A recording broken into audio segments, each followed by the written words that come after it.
Hello friends, Manjusha cooking and ব্লগে আপনাদের সবাইকে স্বাগত। তো আশা করি সবাই ভালো আছেন। কলকাতায় মোটামুটি শীত পড়ে গেছে, আর বাঙালিদের কাছে শীত মানে পায়েস, পিঠে, পুলির সময়। তাই বাংলা রসিক ঘরে আজকে আমি একটা পিঠে রেসিপি শেয়ার করব। পিঠেটি করা খুবই সোজা, আবার খুবই কঠিন। কেন কঠিন এবং কেন সোজা সেটা ভিডিও দেখলে আপনারা বুঝতে পারবেন। কারণ এর পরিমাপগুলো খুবই জরুরি। পরিমাপ ঠিক হলে সোজা, পরিমাপ ঠিক না হলে কিন্তু খুবই কঠিন ব্যাপার। আমি আজকে শেয়ার করব আপনাদের সঙ্গে চিতই পিঠে।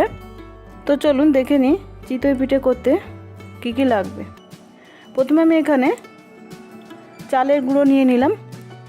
আমি চালের গুঁড়ো 2 বাটি এবং আরও হাফ বাটি মতো নিয়েছি।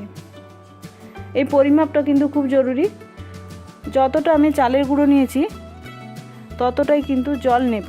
তাই জন্য চালের গুঁড়ো যতটা নিয়েছেন, যে বাটিতে বা যে কাপে নেবেন সেই অনুযায়ী কিন্তু নেবেন। এবার দিয়ে দিলাম স্বাদ মতো নুন এবং জল। আমি এখানে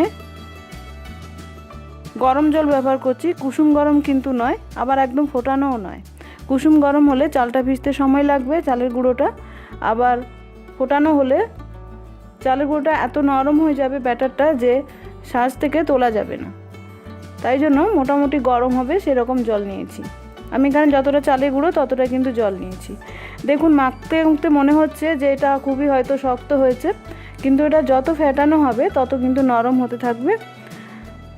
চিতই পিঠে যত ফেটাবেন তত কিন্তু ভালো, তত নরম হবে, তত ফুলবে। কিন্তু আমাদের কাছে এত সময় থাকে না সব সময় যে অনেকক্ষণ রেখে দেবেন বা ভালো করে ফেটাবেন। তাই আমি একটা নতুন পদ্ধতি বলবো, যাতে বেশি ফেটাতে হবে না, অথচ চিতই পিঠেগুলো কিন্তু ভালো ফুলবে।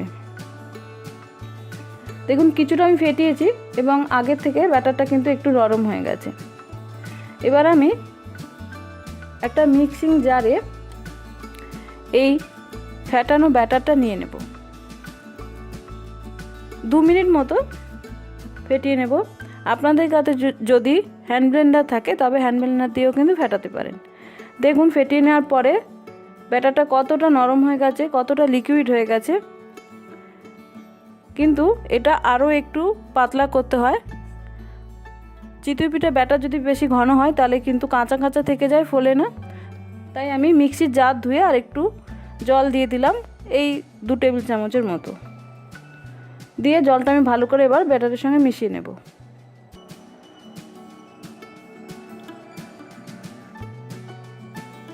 এই ঘনত্বটা কিন্তু খুবই জরুরি, খুব ঘন যেন না হয় সেটা অবশ্যই কিন্তু দেখতে হবে। দেখুন, ঘনত্বটা এরকম হয়েছে।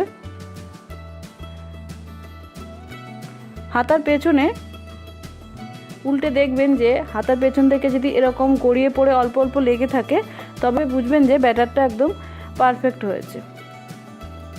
এবার এটা আমি 10 মিনিট মতো রেখে দেব। দেখুন, 10 মিনিট পর আমি এটা ব্যাটারটা আবার একটু ভালো করে নেড়ে নিলাম, কারণ চালের গুঁড়ো দিয়ে তৈরি, অনেক সময় চালের গুঁড়ো জল আলাদা হয়ে যায়, নিচে বসে যায় চালের গুঁড়োটা, তাই ভালোভাবে নেড়ে নিলাম। এবার একটা লোহার ছোটো কড়াই নিয়েছি, সেটা ভালো করে গরম করে নিয়েছি। এবার একটু কাপড় দিয়ে একটু অয়েল ব্রাশ করে নিলাম। কড়াইয়ের হিটটা কিন্তু খুবই জরুরি। চিতই পিঠের জন্য ব্যাটার যেরকম জরুরি তেমনি হিটটাও কিন্তু খুব জরুরি। ভালো করে গরম করে আমি গ্যাস কমিয়ে দিয়েছি। এবার ব্যাটারটা দিয়ে দিলাম 1 হাতা।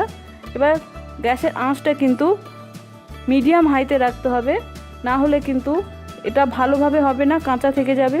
এবার এটা আমি ঢাকা দিয়ে 2.5 থেকে 3 মিনিট মতো রেখে দেব। এই সময়টাও কিন্তু খুব জরুরি, এর থেকে কম রাখলে কিন্তু কাঁচা থেকে যাবে, ভেতরটা ভালো হবে না। ফিরে আসছি 3 মিনিট পরে। দেখুন, 3 মিনিট পরে কত সহজে এটা উল্টে নেওয়া গেল, কারণ নিচে যেহেতু একটু তেল দিয়েছিলাম।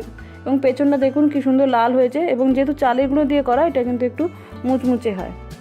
এবং দেখুন, আমি কাছ থেকে দেখিয়ে দিচ্ছি কতটা ফুটো ফুটো হয়েছে, স্পষ্ট দেখা যাচ্ছে ফুটোগুলো। চিতই পিঠে ভালো হওয়ার লক্ষণ কিন্তু এটা যে যত ছিদ্র হবে ততই ভালো। আবার আমি কড়াইটা একটু অয়েল ব্রাশ করে নিলাম। কড়াই আঁচ কিন্তু আমি আর কমাইনি, মিডিয়াম হাইতেই রেখেছি।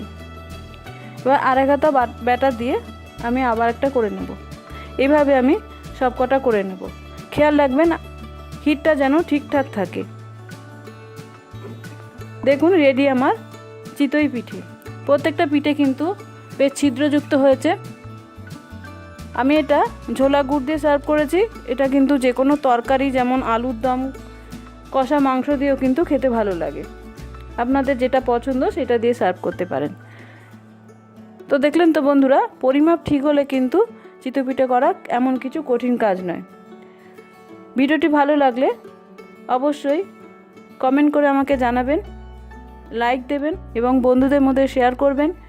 আর অবশ্যই সাবস্ক্রাইব করে আমার পাশে থাকবেন। আর আমার তো নতুন ভিডিও পেতে অবশ্যই আমার চ্যানেলটা সাবস্ক্রাইব করে বেল আইকন প্রেস করে দেবেন, যাতে আমি কোনো নতুন ভিডিও দিলে আপনারা সঙ্গে সঙ্গে নোটিফিকেশন পান। নমস্কার, ধন্যবাদ, ভালো থাকবেন।